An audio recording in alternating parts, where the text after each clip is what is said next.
कभी तांत्रिक में जाता है गौशाला में हवन करो, कड़वा हवन, सूअर का मांस भी लगेगा उसमें, है बिल्ली के बाल भी लगेंगे उसमें,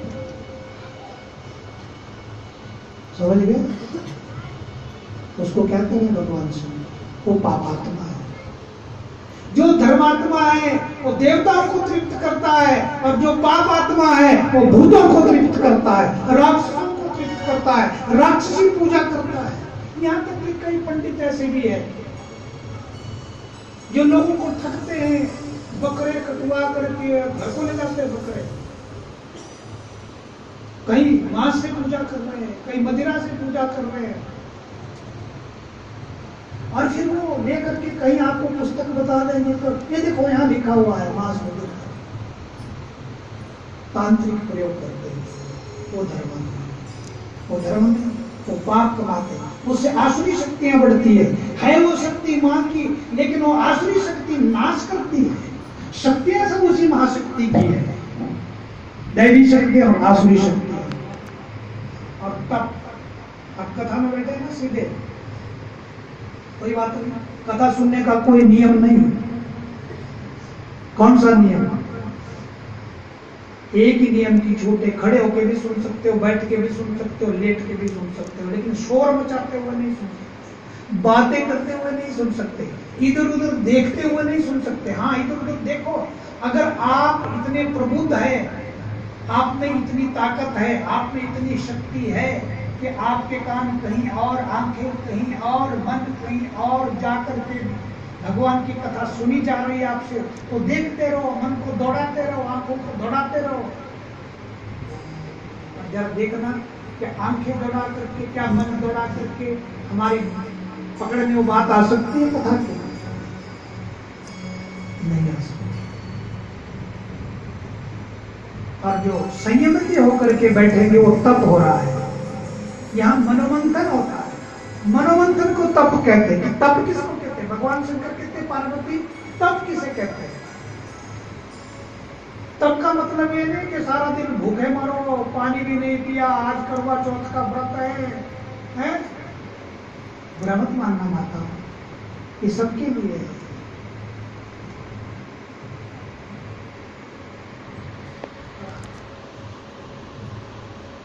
कर्मों की गति बड़ी गहन है, धर्मों की व्याख्या बड़ी गहन है। सारा दिन पानी भी नहीं पीती और चुप चुप के किसी और को कहती तेरे नाम से करवा चौथ कर रही हूँ, धिक्कार है। अच्छी होता है ऐसा,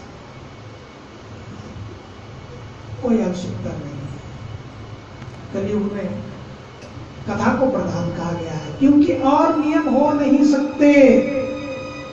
ये सीढ़ियां दुर्लभ हो गई है कलयुग में, कथा ही है एक जो थोड़ी देर तक बांध कर रखती है, अन्यथा ये महामाया छोड़ती नहीं, कथा में भी बचते नहीं।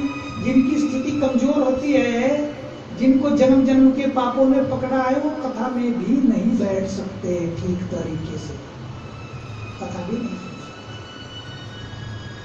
जो कथा ही नहीं सुन सकते, कथा का रस नहीं ले सकते, उस रस को नहीं पी सकते। दो ही तो रस है इस पृथ्वी में, कथा रस और नाम रस। कथा रस और नाम रस जब भीतर जाएगा, है कथा रूपी वो मदिरा, नाम रूपी वो मदिरा, जिसको पी पी करके लोग जीवन को बर्बाद करते हैं। और जब वो शराब, जब वो मदिरा उन बच्चों को पी जाती है,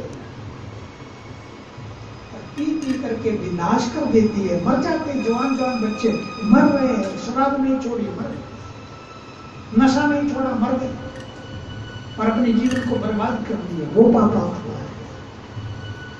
तो यहाँ मनोमंथन होता है, जो मनोमंथन करता है, सुनो, यहाँ अगर आप नाचोगे इस कथा में, यहाँ आप गाओगे कथा में, भगवान की सभा में, तो मनोमंथन होगा। और पापात्मा क्या करते हैं? देखो, जीवन की खुशियों को कैसे व्यक्त करना चाहिए, ध्यान देना थोड़ा। आज हमारे घर में जब किसी के घर में बेटा होता है तो चलो खुशी की बात है, कोई बात नहीं। अगर थोड़ी खुशी आपने व्यक्त करनी है तो मदिरा से मत करिए, शराब से व्यक्त मत करिए। 80 साल का दादू भी बोला पोता राज तो वहां पैगल रही है। अरे धिक्कार है ऐसी सोच के लिए, ऐसे मत करो। सुनो, नंद बाबा जी के घर में जब भगवान कृष्ण का जन्म हुआ तो उन्होंने अपनी खुशी कैसे व्यक्त की? आप कथा सुनते हैं, सब जानते हैं।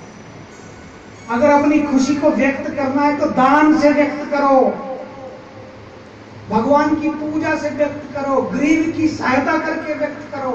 अगर आपके घर में आपका पड़ोसी कोई दुखी और आपके घर में कुछ है और आपके घर में पोता या बेटा हुआ है तो जो पैसा शराब पर खर्च कर रहे हो उसको किसी गरीब को दे दो, किसी भूखे को खाना खिला दो, किसी कन्या की पूजा कर दो, किसी पतिव्रता स्त्री की सहायता कर दो, किसी देवस्थान में कुछ काम करवा दो। आप करवाते हैं ऐसे अपनी खुशी को व्यक्त करना है। नंद बाबा ने 1 लाख गौओं का दान किया। बार बार गौदान क्यों कहा जाता है? गौदान का क्या मतलब है? पहले गौओं का दान क्यों किया? मान लो आज तो परिस्थितियां बदल गई है, मानव की सोच बदल गई है। अगर आप किसी व्यक्ति को गौदान देते हो, और गौदान पता कैसी गौ का होता है? जिसके साथ बछड़ा और बछिया साथ हो, स्वस्थ हो, जो गाय पंचगव्य वाली हो, भली प्रकार से गोबर भी ठीक करती हो। ये गाय जो कब्जी होगी सोचे आ गए गोबर करती भी है, दे दो तो मर जानी है या दूध देना बंद करती है। पंचगव्य वाली गौ, अंगों से परिपूर्ण गौ, बछड़े बछिया वाली गौ, ठीक सुशील गौ, लाते बाण वाली छारड़ी हुई सुशील गौ, तो वो दान नहीं है, वो तो और पाप कमा लिया आपने। आप धर्मात्मा नहीं है, फिर पापात्मा हो गया। तो सुशील गौ, अंगों से परिपूर्ण गौ का अगर हम गौदान करते हैं तो कम से कम, किसी गरीब को करते तो कम से कम 15 साल तक उसका जीवन में लाभ देती है वो गौमाता। आज आप गाय का दान कर रहे हैं तो अगर वो उस गौ को पालेगा, ठीक ढंग से रहेगी, वो गौ लालन पालन करेगा तो 15 वर्षों तक ब्राह्मण के जीवन को चलाएगा। जिसको भी आप दोगे, ब्राह्मण की क्या बात है, किसी और को भी दोगे तो कम से कम 15 वर्षों तक उस जीवन में अमृत देगी वो गौ माता, और तुम्हारे को उतना ही उतना ज्यादा पुण्य मिलता रहेगा। इसलिए गौदान का विशेष महत्व शास्त्रों में कहा था। और नंद बाबा ने भी जब भगवान कृष्ण का जन्म हुआ तो उन्होंने 1 लाख गौओं का दान किया। तो अपनी खुशी को व्यक्त करना हो, आपके बेटे की शादी हो तो मूर्ख हो, जरा सोचो हम क्या करते हैं। ये बातें समझ में नहीं आई तो कथा क्या सुनी, क्या करते हैं? भगवान शंकर समझा रहे हैं कि धर्मात्मा कौन है और पापात्मा कौन है। जब बेटे का जन्म होता है, पोते पोते का जन्म होता है, बाप बाबी दादू भी ला लो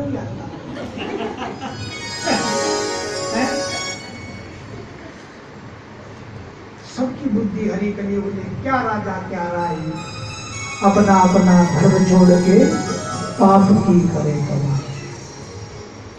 भगवान शंकर कहते पार्वती, अपनी प्रसन्नता को यदि व्यक्त करना हो, आपकी जीवन में खुशी आई हो, बेटे की शादी हो रही हो, बेटी की शादी हो रही हो, तो प्यार हो, डीजे लगा करके धन का नाश मत करो, अपने शरीर का नाश मत करो, अपने धर्म का नाश मत करो। हाँ, वहां तो कूद जाते हो मैदान में नाचने के लिए, क्षणे क्षणे की सिद्धि नहीं मिलेगी, खड़मुंडिया डीजे है, खड़िया कुटिया, और ये इतनी बोलो पे ना क्या नाचना। अरे यहाँ नहीं नाचोगे तो फिर माया ऐसी नचाएगी, नाचता ही नहीं जाएगा। इन बातों को, अगर ये बातें पकड़ में नहीं आई कथा में, ये बातें पकड़ में नहीं आई कथा में, तो कभी मौत से डरते रहे, कभी रोग से डरते रहे, कभी धन के अभाव में रोते रहे, कभी धन आया तो दुरुपयोग करते रहे, रोते रोते नाचते नाचते पता नहीं कितने जन्म लग जाएंगे हमें अनुभव से पार में। भगवान शंकर कहते पार्वती, तब करना चाहिए जीवन में। अगर आप अपनी खुशी दान से व्यक्त करते हैं, गरीबों की सहायता करके व्यक्त करते हैं, पुण्य करके व्यक्त करते हैं, धर्म स्थानों का निर्माण करके व्यक्त करते हैं। हटाओ अपने जीवन से इन बुराइयों को। शादी में इतना खर्चा करते हो और वहां वेदी में जब पूजा करते हो वहां तुम्हारे प्राण सूखते हैं, प्राण सूखते हैं, वहां पंडित जी पैसे मांगते हैं। धिक्कार है, बड़ी शर्म की बात है। दुनिया भर का दुरुपयोग आप कर रहे हैं, पाप कमा रहे हैं और धर्म को मार रहे हो। महाभारत क्या कहता है? धर्मेण हतो हन्ति धर्मो रक्षति रक्षितः, धर्मेण हन्यते शत्रु धर्मेण हन्यते ग्रह, यतो धर्मं ततो जय। जहां धर्म होता है वहीं जय होती है, और जहां पाप होता है वहां एक दिन नाश निश्चित है। ये मत सोचना कि पाप करके इनके जीवन में तो बड़ी मौज है, भाई हम तो बड़े धर्मात्मा हैं, ये दुख हमारे हिस्से में है। अगर ऐसा समझोगे तो फिर आप भी पापी बन जाओगे। देखो, धर्म के मार्ग में पहले कदम पर दुख मिलता है। जब आप धर्म पर चलना शुरू कर दोगे तो पहले दुख आएगा। समझ लो, अगर धर्म करते करते पहले कुछ संकट आ गया, पहले कुछ दुख आ गया, तो आप सफल हो जाओगे। उस दुख को अगर आपने बचा लिया, उस दुख को अगर आपने हजम कर लिया, तो आपका धर्म सिद्ध हो गया। भगवान शंकर कहते हैं, पार्वती तप